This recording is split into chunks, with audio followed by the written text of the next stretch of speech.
All right, we are live. Welcome back to From College to Combine. I'm one of your hosts, Michael Sicoli, joined here by Riley Millette. How are you doing today? Been a good day. Took a little nap earlier today. Always the best part. Doing well. You know what also made a great day? What's that? What temperature is it outside? What is the weather today? About 70. We're looking at a lot. We're looking at about 70. Was it 73? Give or take, yeah. And with, us being college students, we have a quad. And seeing people flock to the quad like it's, spring break on the beach, it's something to behold. Something that was nice to see, especially I'm still not at the point where I take it for granted, especially with how COVID was treated and all that.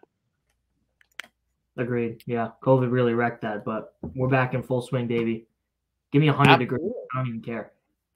Yeah, absolutely. We do have a really fun show lined up today because we are going to be doing a rookie mock draft. For a lot of our Dynasty listeners, that is what we're here for. Ultimately, we're preparing you for how you deal with these type of prospects and ultimately how you value them against each other. We've talked about how they stack up within their position, but when you're on the clock, or you're taking that running back, that wide receiver, where's the tier break? We're going to break down all of that today.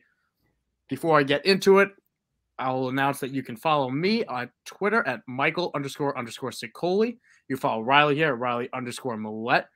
Of course, I would be remiss if I didn't mention our amazing host of this show in a way.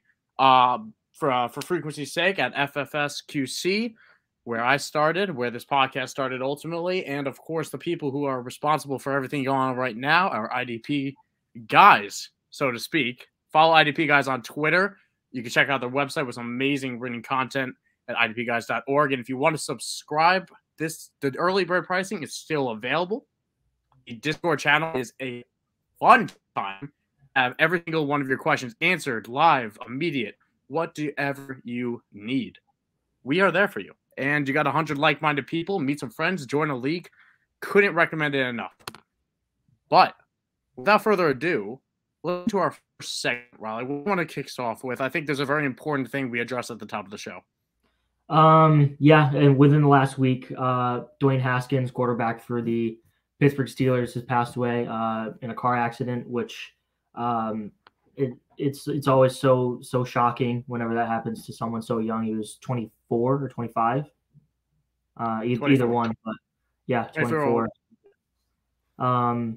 I mean, I'm not going to dwell on it for too long because there's been so many other people who've commented on this who either know him personally or know the situation better. But yeah, it's super sad and real sobering to the world of inside the mind of an NFL athlete in a way. Yeah, it's something that I thought important to bring up on this show because, especially with how people like Adam Schefter have treated him in recent days, it's not how someone should be remembered. And how Dwayne Haskins should be remembered is somebody that put on his helmet and led that Ohio State team to one of the best Ohio State teams. He should be remembered for the man that he was, the leader that he was, somebody that was well respected in the Steelers locker room and stuck around because of that. That's not something that's a given. That's someone that has but I wish I got to know. So with obviously everyone's going to miss him. My heart goes out to everyone involved. Obviously his wife, his family, his teammates on the Steelers, and everyone that's played to him, especially to Paris Campbell and Terry McLaurin, who I know have been taking it especially hard given how close they were at their time during Ohio State. Mm-hmm. But yeah, so rest in peace, Dwayne. But we're gonna transition to some other news. Riley, what other headlines caught your eye, obviously for different reasons this week? The Lamar Jackson contract situation is still laboring on into whatever week we're in of the off season. Obviously something to monitor as he's on a contract year now. There's been a lot of dialogue we've heard from him about it's not about the money, and he's kind of just waiting for the right offer and waiting to see how everything falls into place. It's hard for me to pay attention to this that much because I just don't imagine that anything crazy happens. I imagine he signs an extension to do whatever it takes to keep him. He won the MVP as a member of the Baltimore Ravens, and I think that's just how his career is going to go. it does feel like a complete insult that Lamar Jackson has not been extended. It makes zero sense to me. The only thing I can understand, none of it, honestly. I can understand if you want to be hesitant about him as a passer, but he's improved in each of these seasons. He has an MVP under his belt, and it's just his second season. Just because he doesn't have a ton of playoff experience or success doesn't mean he can't have it. He was a rookie his first year. I'm not expecting anything there. He was an MVP in his second year. And yes, he lost in the playoffs, but that's not uncommon of young, full-time starter, first time doing that. That's not a reason to be a red flag. It's an MVP season. And then the next year, the Ravens were primed. Ravens were primed to be Ravens were primed to lead this team to the playoffs. And Lamar Jackson was the reason he was there, and then he got hurt and they weren't there. So the recent reports have all suggested that Lamar Jackson will be exercising the tag. He's playing on that. He's extension eligible, but he's not on it yet. So I expect this to still play out a little bit more. If if he puts up big numbers, the team wants to get ahead of this before the cap explodes again. It pays well to extend your quarterbacks before everyone else extends their quarterbacks. I think the Ravens are going to butcher this situation, but either way, it doesn't change much for his fantasy value in the near future. Mm-hmm. And the last thing we'll mention is in an interview with The Athletic, Jason Fitzgerald from Over the Cap said the Deshaun Watson deal, the new contract he signed with the Cleveland Browns, quote, makes no sense at all. And he's concerned over the power dynamic with the past week in terms of the ownership in the locker room and adding Deshaun Watson to that. What do you make of that all? Oh, I've said this before, but I'm so hoping this deal blows up on Cleveland's face. And it has nothing to do with me being a Steelers fan. This was a questionable decision from the start. It still is, and questionable puts it lightly. Deshaun Watson is only a Cleveland Brown because they fully guaranteed his deal, $240 million. The Panthers refused to do it. The Falcons refused to do it. The Browns fell out of contention because they refused to do it. And then they were like, screw it. We burnt our bridge with Baker. We're putting all the chips in. We're putting our reputation. We're putting our money. We're putting our future on Deshaun Watson. And doing all that does create the power dynamic or bad dynamic that Jason Fitzgerald brought up, where if Kevin Stefanski and Deshaun Watson don't gel, Kevin Stefanski's gone. There's no question about it. If they don't connect, if Deshaun Watson doesn't like him, if he overcooks his burger one day, Kevin Stefanski is gone because Deshaun Watson holds all the keys to the kingdom. Everything that he wants, he's going to get as long as he's a Brown and he doesn't get yeeted from the league like he probably should. So there's a lot that goes into a decision like that. I still obviously wasn't privy to it, and I can't quite understand it appropriately. But these cases are still pending. There are still a lot of developments with Deshaun Watson news. Everyone should be following, especially if you're rostering him in any of your leagues. And I still fully expect him to get suspension. Riley, how many games do you think he'll miss in 2020? The consensus has been 6 to 8. I would say 8. There's little basis for cases of this stature. I mean, we've seen a whole bunch of sexual assault and sexual violence cases across the NFL, but this is something more serious and after an age where sexual violence is being taken so much more seriously. So I would say 8+. Yeah, and given that, I think that's about right, where he's going to get that 8 to 10. Ezekiel Elliott comes to mind of somebody that was never convicted, and honestly had far less evidence against him, and he got, he's still plenty. I'm not excusing any of it, but he got 6 games. I think 6 is bare minimum. I think 10 is about where it'll cap off, maybe 12, but I don't think it'll go to 12. Which honestly, it does put that sweet spot at 8. That it won't. Still, like I said, there's a lot of information. There's new cases being opened. There's new provisions going at it. This isn't disappearing away from Deshaun Watson, and as long as that's true, it's not disappearing away from the NFL. So while that's all happening, that's a black mark. The NFL will want to swing the hammer down and stand on the right side of this. What that ends up being, that's still yet to be seen. Yeah. But is there anything else we want to dive into? Or do we get to the meat of the show? No, bring it to us. Bring it to us, the meat. Okay. All right. So the meat of the show, as I mentioned before, is a rookie mock draft. I am going to open this up to all of our amazing listeners as well. I am putting in our StreamYard chat right now. Please join if you are interested in, I'm hoping that actually works.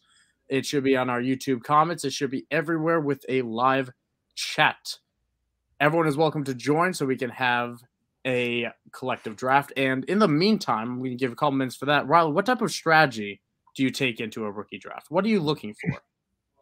So the way I've been attacking it recently is in my dynasty leagues. I have 3 of them. I only have one team with a first round pick this year, and that's the 109. So I've kind of been trying to diagnose who's going to kind of fall to that area, and it's been kind of tough. I mean, once you get past the 107, 108 ish, the water starts getting a little muddy. So I've kind of gone with the volume approach to see, do a whole bunch of mock drafts and see who falls in that area. And that's just me personally, just because that's where I happen to be picking. But for, people in other slots, I mean, there's been a lot of talk about who to take in the top 5, valuing wide receivers over running backs, a side that I tend to err on as well. And I know you do. So Kenneth Walker has kind of been slipping a little later than I would take him. But yeah, that's basically what I've been doing. Yeah, and my big thing with all these drafts, and something I mentioned in a recent video on IDP, guys, if you check out the YouTube channel because it's a fantastic follow as well, some great content there. But I recently made a video about how to avoid making common mistakes in Dynasty, especially in those startups. And one of them I mentioned is to take value in rookie draft. Do not take what you need. Take the best player available, because there's so many transactions, so many trades, and there's so many movements that are going to happen that when you're drafting for a running back, you might not need it. And all of a sudden you're reaching and not taking the value that you should at receiver, or vice versa. It depends. It obviously depends how the board falls. But don't draft for need in these rookie drafts. We're going to get this going. Obviously didn't have a ton of people join in, but that is 100% fine, because we're going to break down those picks all the same. You ready to go, Riley? Yeah, let's go. All right, you're kicking it off. All right. Well, we have Breece Hall. Let's stop that timer for a second.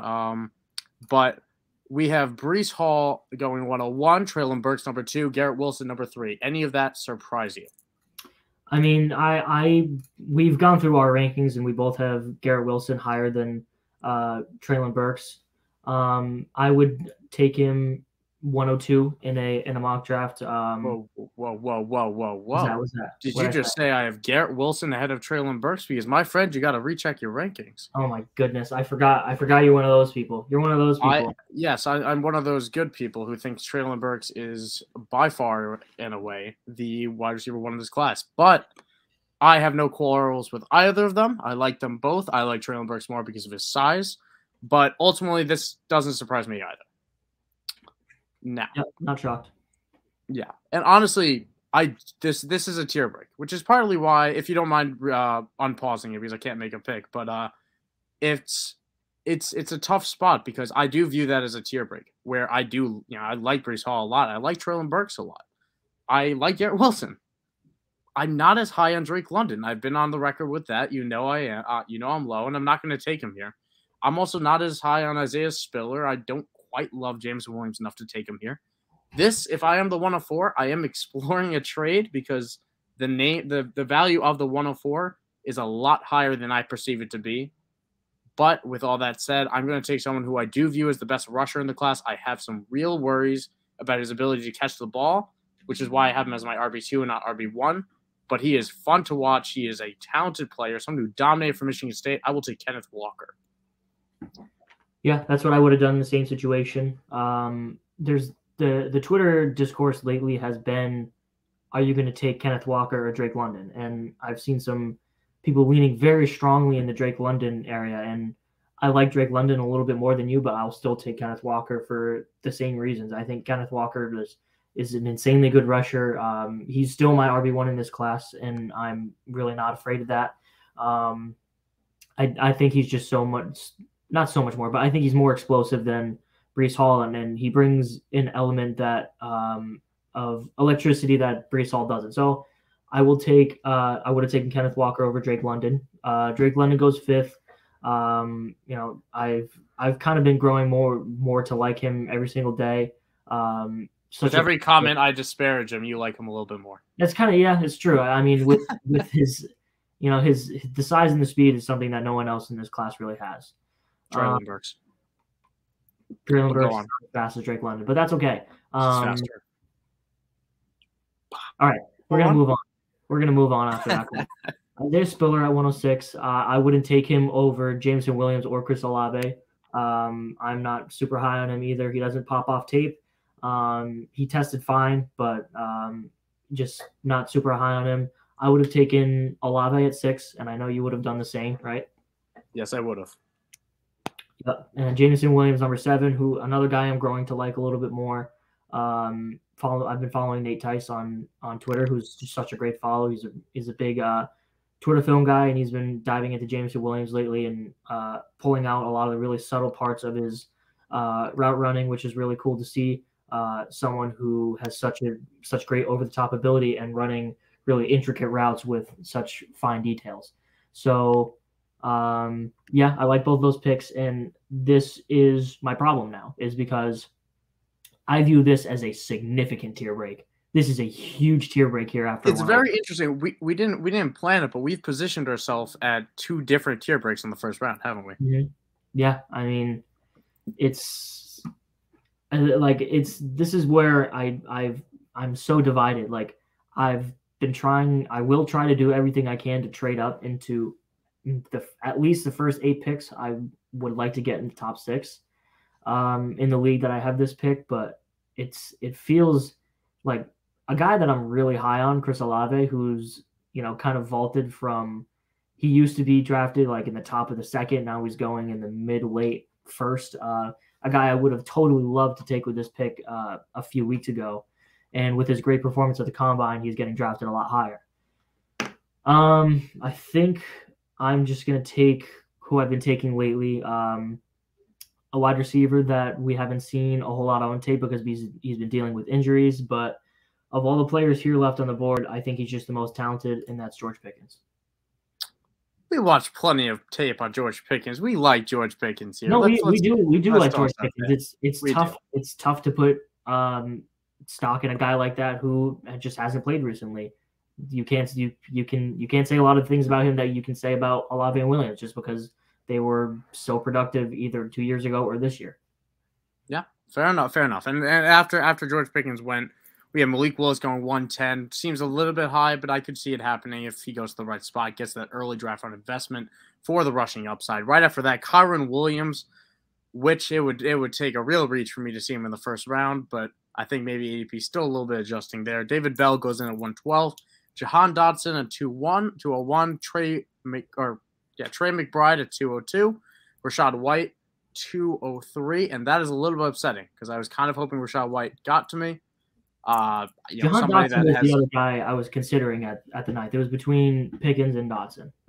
That's fair. They are back to back, and I think in both of our rankings where, I do favor Pickens again because of the size difference, but Jahan Dotson is a very clean player, someone I like out of Penn State as well. Now I know a lot of people here at top of the ADP as well would be smashing or screaming at me or simultaneously telling me to pick Christian Watson. But I am not going to do that because I have my serious reservations for someone like Watson who really put up very minimal production out of North Dakota State against inferior competition, and really did not do much of that until his senior year. Like there's a lot of red flags I think people are avoiding with Christian Watson because of the testing, because of people saying, "Oh, yeah, I saw a comp the other day. I don't know if you saw it. We might have talked about it." Someone compared him to the DK Metcalf, and it might have been like an official NFL account. It might have been the NFL, honestly, account. I could be wrong. Don't quote me on that. But people are going insane trying to hype up this group, and I don't see that with Christian Watson. Now, this is tough. This is where I would tell a lot of people what I just said before, where don't feel pressure to tilt because of what happened.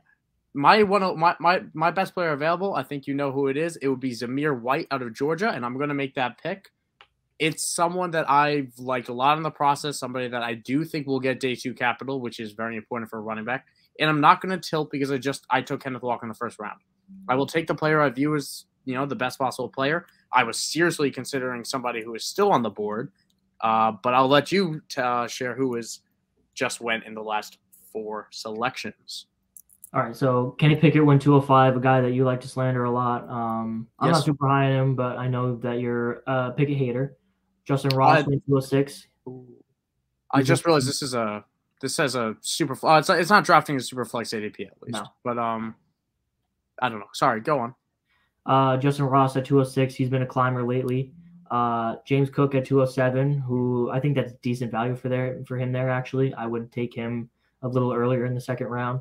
And then Damian Pierce, a guy I wouldn't take that high in the second round. So nice little back-to-back there with the running backs. I think I know who you were considering at 204, and if it's Tyler Algier, then I'm not going to take him. I'm pretty sure I'm going to take this guy. Let me just make sure I'm not missing anybody. Yeah, I'm going to take Sky Moore, a wide receiver who, I know that we've looked at a decent amount, and he's just a really good route runner. I mean, he's one of the best looking highlight reels, and he's one of the smaller guys. He's 5'10", but he's so quick. He's so side to side in his routes, and it's really exciting. And it's the electric playmaking that guys like Rondell Moore have gotten really high draft capital out of. So I'll roll the dice on Sky Moore at 209. And what's funny is that's exactly who I was considering. Oh. I was genuinely considering Sky Moore, a nice little slot guy who I do think, honestly, I tweeted this the other day, I view him as a perfect fit with the Pittsburgh Steelers, sliding into the slot role that Juju has vacated. The Steelers are a lock to take someone on day 2, most likely. I can't imagine. I don't think day 1, but they will be taking someone on. They will be taking a receiver. I think Sky Moore fits in well there.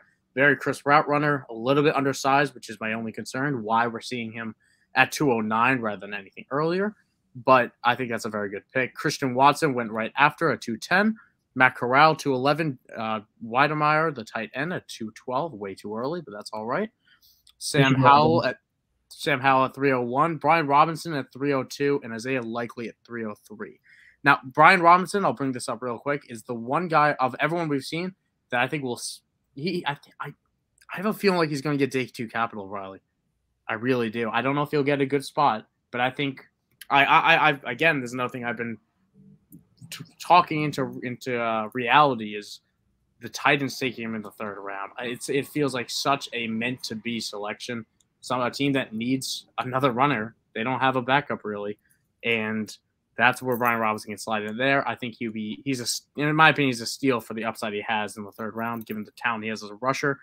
I have my own concerns about him, which is why I believe he comes in around my RB6, but still something that I want to monitor. But now that I'm on the clock, I have a lot of interesting decisions. I'll talk it out that I am considering Tyler Algier, John Mechie, Alec Pierce, and Tyler Beatty a little bit. Those are the names that are popping out to me. Wan'Dale Robinson's a little bit too small for me to consider him here. I'm fairly off my board because of the size concerns. And I love Tyler Algier, and this is the true test for me, where I do have to stay true to my message of taking the best player available, where I don't really want to leave my rookie draft with 3 running backs. But if that's the way the board falls, I do like Alec Pierce a lot. Alec Pierce is my highest ranking wide receiver of the ones that are left, but I do have Tyler Algier ranked higher in terms of if I had a big board. I have Tyler Algier as a top 5 running back. I have Alec Pierce as my wide receiver 10. Given that I do project Tyler Algier to sneak into that 3rd round, I think Pierce has a higher chance of jumping to round 4 or falling to round 4. I will take Tyler Algier, stick to my roots, stick to a guy that I like quite a lot. We have a very interesting run of players going right there. Yeah, I was afraid you would do that because I would have snapped him up here. He's never going to fall to the 309 in a real draft, but Jerome Ford went 305, a guy me and you are both pretty low on. It's really strange to see Jerome Ford go in the same round, in the same vicinity as Brian Robinson and Tyler Algier, 2 running backs that we both really like and I think are miles better than Jerome Ford. Maybe Jerome Ford just benefited from playing with Desmond Ridder and being a part of a CFB team. But I digress. Desmond Ridder and Carson Strong followed right behind him, and Greg Dulcich, the tight end. Okay, let's bring it home. Not home, one more round, but I'm looking here at John Mechie and Alec Pierce.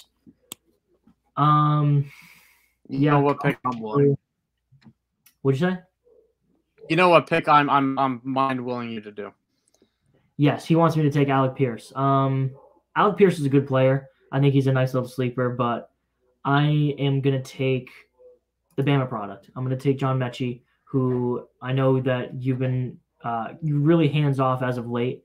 I think based on it's every time I think of John Mechie, I can't get it out of my head. The fact that he stayed on the field at the same time as Jalen Waddle and Devontae Smith in the Alabama offense, and he produced very well. And I know that was one of the best college offenses we might ever see, and that has taken the field in the last 70 years. But he was a part of one of the greatest offenses there was. And he's fallen this far because of injury concerns and the fact that he didn't produce that much once Mac Jones and all those great seniors left. But yeah, he was a great senior. He was a great senior. He was definitely he was definitely a senior. Yeah, great senior. Yeah. But I think he has the highest upside of anyone left on this board, way higher upside than any of these running backs. And just based on his pedigree and where he came from, I would project a higher upside for him than I would Alec Pierce. Yeah, and I understand. I definitely agree that the upside is more. I was willing you to take John Mechie so I can take Alec Pierce here, which is what I will do. But I'm going to quickly run through the names that went, which was Pierre Strong, Wandell Robinson, Tyler Beatty at the 312, Jeremy Rucker at the 4-1, and then we have a couple ADP slip-ups of having Dustin Crum out of Kent State and De'Ara King out of Miami. Well, Dustin Crum, huh? Let's get Dustin Crum some love. We're not, but in theory, I think the names on the ADP that would be gone, just for reference, we want to give you obviously the best possible information that will be accurate. I would assume safely in a normal non-superflex league that Alec Pierce, Jalen Tolbert, Khalil Shakir, who could go higher in the draft than people think, and possibly Calvin Austin, depending on draft investment, would be names that are probably gone by now, if not for the ADP being a little bit off in a 10-person CPU draft. But as I said, I will take Alec Pierce, somebody who I really fell in love with when I was doing a draft profile for IDP guys, but you could obviously check if you have the early bird subscription or any subscription to IDP guys and check out our rookie profiles in the rookie mag. That was a lot of fun to do. Alec Pierce out of Cincinnati has good size, fairly good savvy route running, some great ball control in the air. I think he's somebody who's really slept on this draft. And if I get him in the 3rd round, let alone the 4th, it's a smash pick every time for me. Mm-hmm. So here's what I'm going to do, and you're going to hate it. I do hate it because I just watched 3 tight ends and a quarterback go off the board. Yeah, we're just going to kind of ignore them, but we are. Every year there's a fun little scat back who gets really great draft capital and ends up stealing receiving work from your favorite fantasy running back, and you say, "What the heck is this guy doing on the field? He's a rookie, and he's tiny." Yeah, his name's Tyler Beatty. That it could be Tyler Beatty, but I think this year there's a really strong chance it could be Jerrion Ely. So that's who I'm going to take here. Decent upside as a potential receiving back in the NFL. He's got some solid juice. He played at a good offense at Ole Miss with Matt Corral. So there's just more upside there than I would want with. I don't even remember who was still on the board. The board is gone, but just some kind of bargain bin guys. Not an especially deep class this year. I'll roll the dice on the short king, 5'8", 190, Jerrion Ely. If I'm going short, I don't mind that pick whatsoever. But Calvin Austin is a guy that's kind of intrigued me through the process. Just probably too small to make an impact at, I believe, 5'7", but someone who really has unbelievable speed, and unbelievable speed can get good draft investment and therefore a longer leash in the 4th round. A long leash is not a bad thing. Jalen Tolbert out of Southern Alabama was also someone I was looking at. And somebody who would definitely be off the board instead of the 2, 4, 6 tight ends that the CPU decided of all classes, this is the one we want. They gave us Kate Otten though. Cave out at the 411. They did give us Cave Allen. But Jalen Tolliver was another guy that would be probably taken off the board. And again, like I mentioned, Khalil Shakir, somebody, if I talk about the Steelers mocking someone, just because those are the mocks I've been following closest, Khalil Shakir is consistently mocked to the Steelers. I don't know if you've seen that, but in terms of a third-round lock, it seems like he's happily sneaking into those ranges. Somebody who is not in the public limelight right now and somebody that maybe should be. So someone you could obviously read a rookie profile about, again, on the rookie mag at idpguys.org. But do you want to run through our team? Obviously a little bit jaded with CPU ADP. Yeah. You want to run through your picks real quick? Yep, you first. Okay, so I'll start off. I drafted at the 104. I took Kenneth Walker. I came around. Took Zamir White, then Tyler Algier, and then Alec Pierce. How about you? Yeah, leaving your draft with 3 top 5 running backs is pretty darn good. I drafted from 109. I got George Pickens, Sky Moore, John Mechie, and Jerrion Ely. And I like first half of that. I really straight up. There's such a tear break after Chris Olave. It's not even funny. And if we think about like this, I'll give this reference where 2 years ago, I was kicking off one of my dynasty rebuilds, and at the 109, I believe, I selected Justin Jefferson. I do not think that we have Justin Jefferson at 109 of this class. I don't think George Pickens and Malik Willis and even Chris Olave and Kyron Williams and David Bell, Jahan Dotson, those guys are not first-round caliber, in my opinion, of a normal rookie draft. This is just it's a down class that we're going to see a lot of wide receivers get draft investment. I think this first round looks even more wide receiver heavy than it looks right here. But obviously things will change come the draft, and we will do another rookie mock draft the week after the NFL draft, just to give you guys the best possible information. But that will be our show. Thank you everyone for tuning in. You can follow me at Michael__Sicoli on Twitter. You follow Riley here at Riley_Millette. Again, I want to shout out and give a thank you for Frequency's sake for starting us out on this and giving us a platform. So at FFSQC on Twitter, and of course IDP guys for also putting us on their platform and helping me as a writer and contributing there. At IDP guys on Twitter, at idpguys.org for the website with all the content. Again, no better time to subscribe. Any final thoughts that you want to leave our wonderful listeners with, Riley? I've been smelling this barbecue chicken right here. That's on my plate right in front of me for this whole show, and I'm going to eat it now. That's funny. I'm smelling the steak that's in front of me right now as well. This is college living, ladies and gentlemen. I do thank everybody for tuning in. It's been a fun time. Next week, we will be back with one of our best shows yet, a first-round NFL mock draft from pick 1 to pick 32. We will be delivering the goods, breaking down each pick a little bit, and then going on to the next. It's going to be, for lack of a better word, baller. Thank you, everyone, for tuning in. We'll see you guys next week. Riley can't stand me. Have a good night.